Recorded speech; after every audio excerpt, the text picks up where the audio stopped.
Imagine you do this first.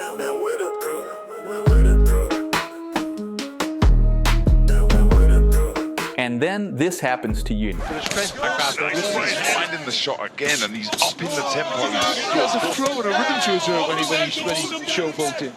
He's getting hit by a much slower fighter. And wait a minute. This is much talked about Ben Whittaker. The internet is flooded with viral videos showcasing his flashy fighting style and antics in the ring, racking up millions of views. However, in his latest fight, something happened that will go down as one of the most humiliating fraud checks in boxing history. Ben was beaten, humiliated, and thrown out of the ring. To truly grasp the scale of this tragedy, let's start from the beginning and understand the context behind this young star's downfall. Ben's love for boxing was instilled by his father, who also competed as an amateur until he got injured. His father, a working class man, worked 2 jobs to support the family. He introduced Ben to his own coach, Joby Clayton, who was also Ben's godfather. Since they were poor and couldn't afford the gym membership, Joby allowed young Ben to train at a discounted rate. Joby also trained Anthony Joshua when he was an amateur. Ben quickly started to show results, but soon it was time to choose one sport to focus on. When he turned 15, his father sat him down and said, "Listen, you'll have to choose between football and boxing." So, Ben gave his all to boxing. In 2019, Ben qualified for the World Championship held in Yekaterinburg, where he won a bronze medal. In 2020, at the European qualifying tournament, he earned a spot on Team Great Britain and represented the UK at the Tokyo Olympics, which were postponed to 2021 due to COVID restrictions. In the quarterfinals, Ben easily defeated Brazil's Kino Machado, and in the semifinals, he outpointed the experienced Russian Imam Katayev. However, in a very close final, he lost by decision to Cuban Arlen Lopez. Whittaker stirred controversy by refusing to wear his silver medal at the ceremony, claiming that he felt he lost the gold and viewed the silver as a failure. He later apologized, saying, "I did it for all my compatriots and felt like a failure. I should have put that beautiful silver medal around my neck and smiled because it wasn't just for me, it was for the country." In the heat of the moment, he promised to return for another Olympic run for gold. But after cooling off and consulting with his family and team, he decided to turn professional. Whittaker made his professional debut on July 30th, 2022 in Bournemouth, UK. He prepared for his first fight under Sugar Hill Steward at the Kronk Gym, the legendary Detroit boxing gym, founded by Emanuel Steward. Here, it's important to explain something crucial about professional boxing and its peculiar internal structure, which has existed for hundreds of years. There are boxing stars, regular boxers, and at the very bottom, journeymen. This is the ecosystem of professional boxing, where everyone plays a role and helps one another. A boxing superstar doesn't just feed themselves. They also support promoters and the regular boxers they fight against or who perform on the undercard of their fights. But to even reach the level of a regular boxer, one needs experience, which journeymen provide. These are the fighters who help rising prospects look good and gain valuable experience. Journeymen enter the ring for the paycheck, not to win, and there's no need for bribery. Everyone understands that journeymen have lower skill levels, but they need the money from their performances, so they accept fights where the odds are heavily stacked against them. This structure has existed for many years, and everyone understands and accepts their role, because without one, the others wouldn't exist. That's why even showmen like Roy Jones Jr. would never mock journeymen. Everyone already knows Roy is going to win. His job was simply to get used to the atmosphere of professional boxing with their help. Jones reserved his showboating for serious opponents, like former champion James Toney. Mocking someone of Toney's caliber highlights Roy's boxing prowess rather than humiliates his opponent. To behave that way against James Toney, you need to possess extraordinary skills. However, based on what you will see later, it seems that Ben Whittaker either doesn't know about boxing etiquette or blatantly ignores it for his own benefit. His opponent in for debut fight was Greg O'Neill, who had a record of 6 wins and 6 losses. Ben stood 11 centimeters taller than his opponent, with both his height and reach measuring 191 centimeters. As expected, he took a wide stance and peppered O'Neill with his lead hand. At one point, ducking under an attack, he lifted Greg as if he were a bride, which visibly irritated O'Neill. Benjamin then started his show, entertaining the crowd with flashy uppercuts and body shots that visibly took their toll on Greg. Using this advantage, Ben began to clown around, playing to the audience. He added hard uppercuts and brutal body shots, leaving Greg visibly struggling. The first combination of the second round was enough to knock O'Neill down. A right cross landed flush on his head, sending O'Neill to the canvas. Less than a month later, despite injuring his shoulder during training, Whittaker agreed to fight on the undercard of Usyk Joshua Rematch in Saudi Arabia. In the 6th-round fight, his opponent was Croatian Petr Nosic, whom Ben had previously beaten by TKO 7 years earlier in an amateur tournament. Nosic entered the fight with 6 wins in 6 bouts, having built his record on less challenging opponents. Injured, Ben didn't take any risks and stayed at a distance, picking apart the shorter Croatian, who seemed out of his depth in the weight class. The fight went the distance and Ben won by unanimous decision. After nearly a year-long break to recover from his injury, Ben delighted his fans again on May 6, 2023, when he faced fellow Brit Jordan Grant. Interestingly, 2 years earlier, Grant had fought Tommy Fury and lost. Whittaker entered the ring in leopard print robes and shorts, paying homage to Nassim Hamed, with whom he is frequently compared. Moving with the grace of a cat, he immediately targeted Jordan, tormenting him with jabs and vicious body shots, all while entertaining the crowd. The British star continued his relentless attack, battering Grant, who could barely survive as Ben bombarded him from all angles. A 2-punch combination sent Jordan sprawling on the canvas, and the referee began to count. Though the fight could have been stopped, it wasn't, as that wasn't the reason Jordan was brought in. Early in the 3rd round, Ben landed a check hook that left Grant reeling, forcing his corner to make the right call and throw in the towel. Next fight took place at the Manchester Arena on July 1st, 2023. Ben's opponent was the Slovak gatekeeper Vladimir Belinsky, with 13 wins and 6 losses. The most experienced opponent in the Briton's career to that point. The fight was scheduled for 8 rounds. Ben came out aggressively, pressuring Vladimir with sharp, focus punches. In the 3rd round, Ben latched onto the Slovak, unleashing an artillery barrage of blows. With brute force and energy, he knocked him down with a powerful right hand. By the midway point, Vladimir was breathing heavily and slowing down. Ben took advantage of this, working on his defensive skills and testing specific strategies. He could afford to pick his moments, showcasing his potential while experimenting with his coach's game plan. In the 7th round, Ben's corner urged him to pick up the pace, and Vladimir turned into a human punching bag as Whittaker began landing long combinations. In the middle of the final 8th round, Ben hit Vladimir with a precise right to the jaw, causing him to stagger. After a finishing combination, the referee stepped in to save the Slovak from further punishment. On December 10th, 2023, Ben faced an Albanian-Italian descent named Stephen Lionheart Dreadhard. Stephen trained in Milan, had been a pro since 2018, and carried a record of 11 wins and 2 losses. Ben made a dramatic entrance, accompanied by a ballerina in a black balaclava, to the somber notes of a piano. The bell rang, and Ben swiftly connected with a sharp jab, immediately reading the timing of his Albanian-Italian opponent. He began to toy with him, all while delivering a beating. Boxing with his hands down, in the middle of the 2nd round, Ben ducked under a jab and landed a precise hook to the temple, living up to his nickname, The Surgeon. Seconds later, he followed up with a well-placed uppercut. The second round ended with a few sharp exchanges and some testosterone-fueled posturing after the bell. An enraged Ben came out in the third round to punish Steven for his audacity, unleashing heavy combinations. Steven's lips and nose were bloodied, and after another counterattack, he took a knee.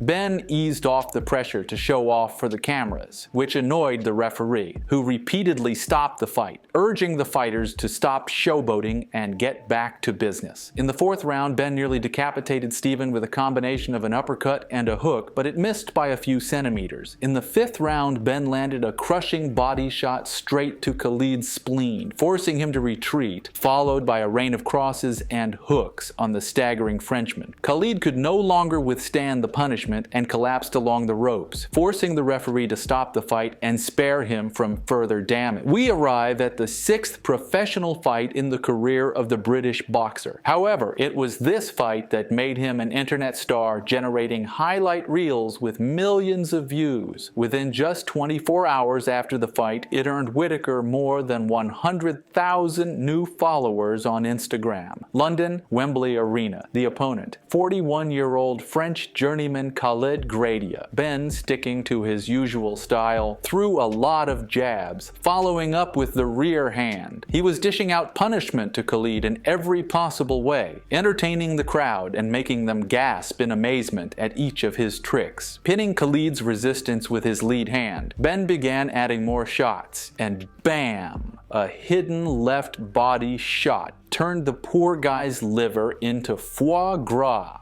Gradia was given a count and Whittaker caught his rhythm, turning the fight into a real show, while the referee occasionally lost his patience. Despite the brutality of Whittaker's attacks, Khalid managed to survive until the halfway point of the 8-round fight. Though it seemed like he was barely hanging on, he looked like a clumsy circus bear, being toyed with, then followed up with a taunting move, forcing Khalid to retreat. This was followed by a series of crisscrossing combinations aimed at the barely standing Frenchman. Gradia couldn't take it anymore, sliding down the ropes, and the referee in the ring finally put an end to his misery. On March 31st, 2024, at London's famous O2 Arena, Whittaker meet Leon Willing. Ben started the bout by fencing with jabs, repeatedly landing his lead hand on his opponent's body. He managed to trap Leon Willings in the corner and unleashed a series of heavy punches that left his opponent visibly shaken. Moments later, Ben pinned Leon against the ropes again, and after a flurry of punches, Willings took a knee, with the referee counting the first knockdown. In the second and third rounds, Willings realized he was in trouble and focused on defense. He moved well to avoid Ben's pressure, but every time he touched the ropes, Ben pummeled him with powerful combinations. By the 8th round, Ben was still comfortably in control, though some fans expected a more explosive finish. His conditioning lagged slightly, but it was enough to confidently win via decision.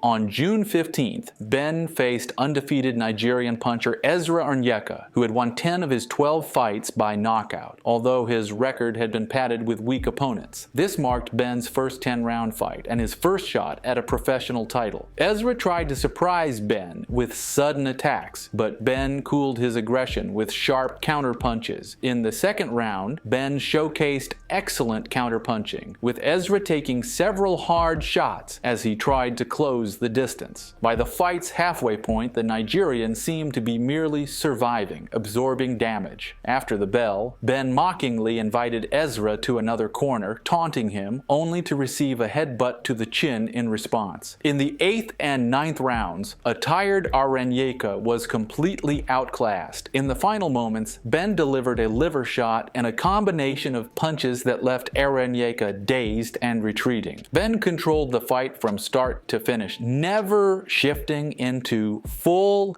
gear, but securing a comfortable victory for the Briton. As you may have noticed, Ben is very fast, but it feels like his showboating hides a lack of ability to finish his opponents. He has all the physical attributes for it, but tactically it seems like he doesn't fully understand how to use them. The next fight will be proof of this, and it may either mark the end of his career or change him as a boxer.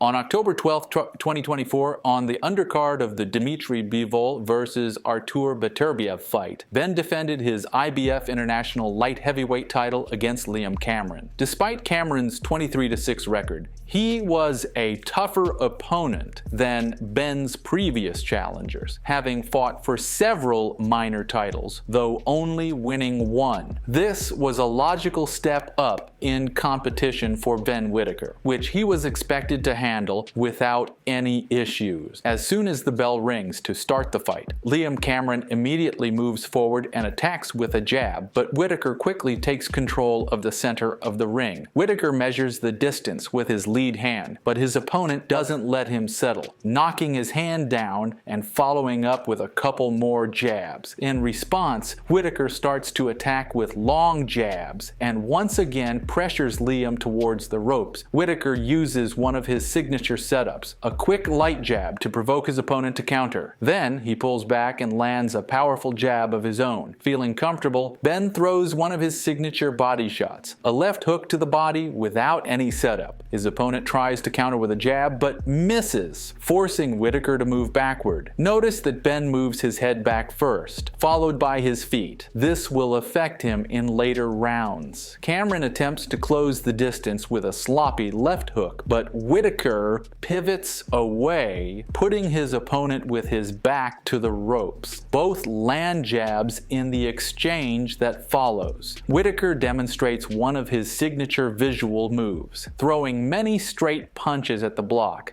followed by a hook to the body. These punches don't do any real damage, but it creates the illusion that he is attacking aggressively. Even great boxers like Sugar Ray Leonard used to play to the crowd to score points. A wild overhand from Cameron forces Ben to simply evade, and right after that, Cameron throws another overhand with the rear hand, which Ben again tries to slip, but gets caught. Cameron moves in close and lands a left hook, because Whittaker once again tries to pull back instead of blocking. Cameron rushes in with an overhand, but Ben sees it coming and pivots out of the way, just like earlier in the round. Whittaker measures the distance with his lead hand, then dips as if to go to the body. Cameron quickly catches on to the feint, knowing that Ben will soon throw an uppercut, either to the body or the head. Cameron responds with a strong overhand, which Ben tries to dodge at the last moment. However, this time, Whittaker extends his lead hand to block the punch, then counters with a 1-2 to the guard. Liam tries to jab back, but misses, forcing Whittaker's head to pull back. Whittaker shows off with flashy movements, dodging punches that aren't really there and responding with punches to the guard. While it looks good, it wastes his cardio. Before Cameron even begins his next attack, he quickly notices that Whittaker seems to be looking for a reason to pull back and slip. Seeing this, Liam throws a light overhand followed by an uppercut. Cameron fakes an overhand, ready to catch Ben slipping and countering with a hook. But this time, it was just a feint, and Whittaker's hook hits nothing but air. At the end of the round, Liam throws a jab, which Ben ducks under to clinch. This leads to a final exchange, where Whittaker lands a jab to the head and body, while Liam responds with a body jab. Ben prepares to slip and counter, but ends up getting hit.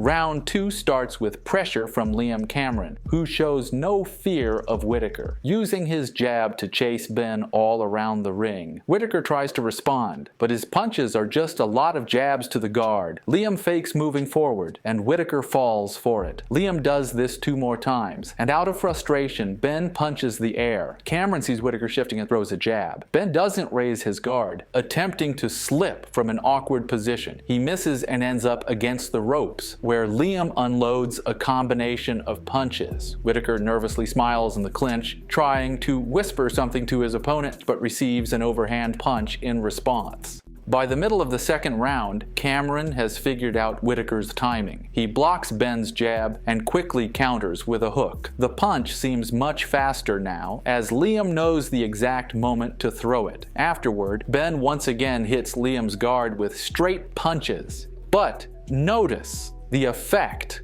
of the punches. When Liam counters with his jab, Ben's head snaps back and he pivots away. So not only does he take damage, but he also exhausts himself with unnecessary movements. Liam throws a jab that Ben managed to dodge with his upper body and predictably tries to duck under it. But Cameron has seen this too many times by now and catches him with an uppercut. By now, even a blind person could see that Ben Whittaker is preparing to pull back and counter with a straight punch. Liam notices this, of course, and lands a light jab to Ben's body, which makes Whittaker lose his composure. He pulls back quickly, punches at the air with a straight, and then gets smacked on the back of the head in return. Ben ducks to convince his opponent he's about to go for a body shot, then pops up with a hook, which Liam anticipates and blocks. Liam counters with a 1-2, landing both punches cleanly, despite Whittaker's attempts to dodge. Liam throws a sloppy 1-2 combination, and instead of capitalizing on it, Whittaker starts dancing, then moves back toward the ropes. In the third round, Cameron grew more brazen, doubling his jab, which Whittaker dodges as if he had a brain swelling. This leaves him wide open for an overhand that lands square on his head.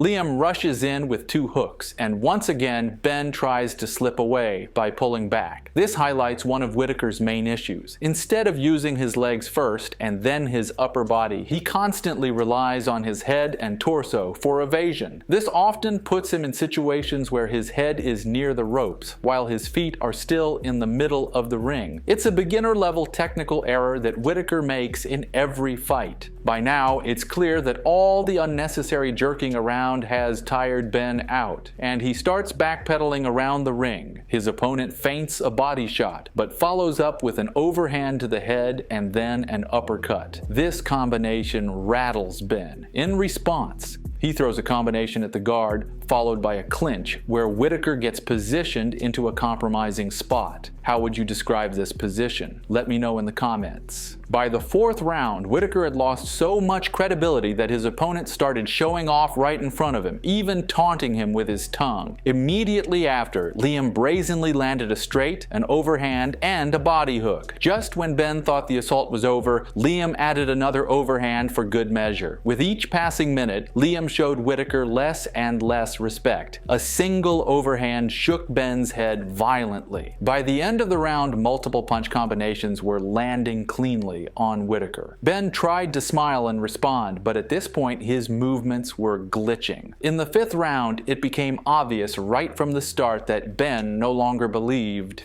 he could win. In frustration, he threw an entire combination of low blows. 2 jabs pushed Whittaker against the ropes, followed by a powerful overhand. Ben hit a new low, pretending his mouth guard had fallen out after a jab. In reality, he was exhausted and trying to buy some time while his mouth guard was being picked up and cleaned. After a brief rest, Whittaker was ready to continue getting punched in the head. Ben ducked under an overhand, but that didn't save him from the barrage of body shots that followed. With each round, the beating grew more brutal, considering how much Whittaker loves hitting below the belt and pulling dirty tricks with his mouthguard.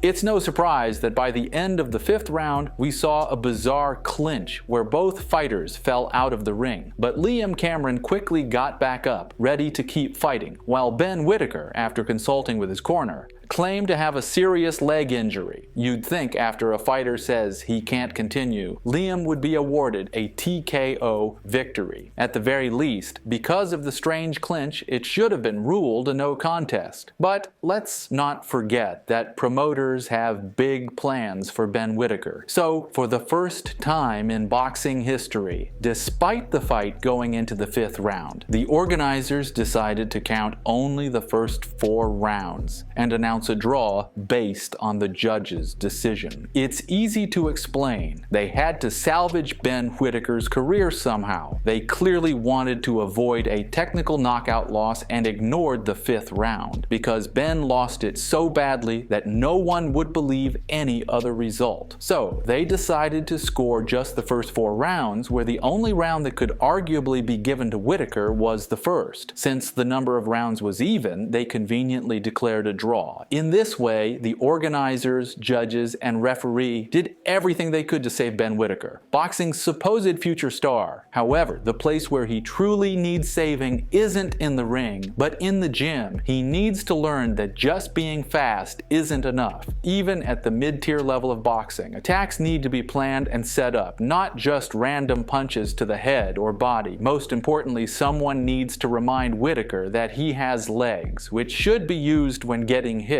Sure, shoulder rolls look nice, but there's a time and place for everything. It's strange to see how a guy who once said he wasn't satisfied with his Olympic silver medal, feeling like he lost gold rather than won silver, is now happy to accept the most bizarre draw in boxing history. This disaster of a fight was a blessing in disguise. Ben Whittaker and his team need to admit to themselves that he lost without any chance. That shows that Whittaker isn't even at the level of a mid-tier professional boxer yet. But that could all change this weekend in the rematch. Do you think Ben will do better, or will he lose this time?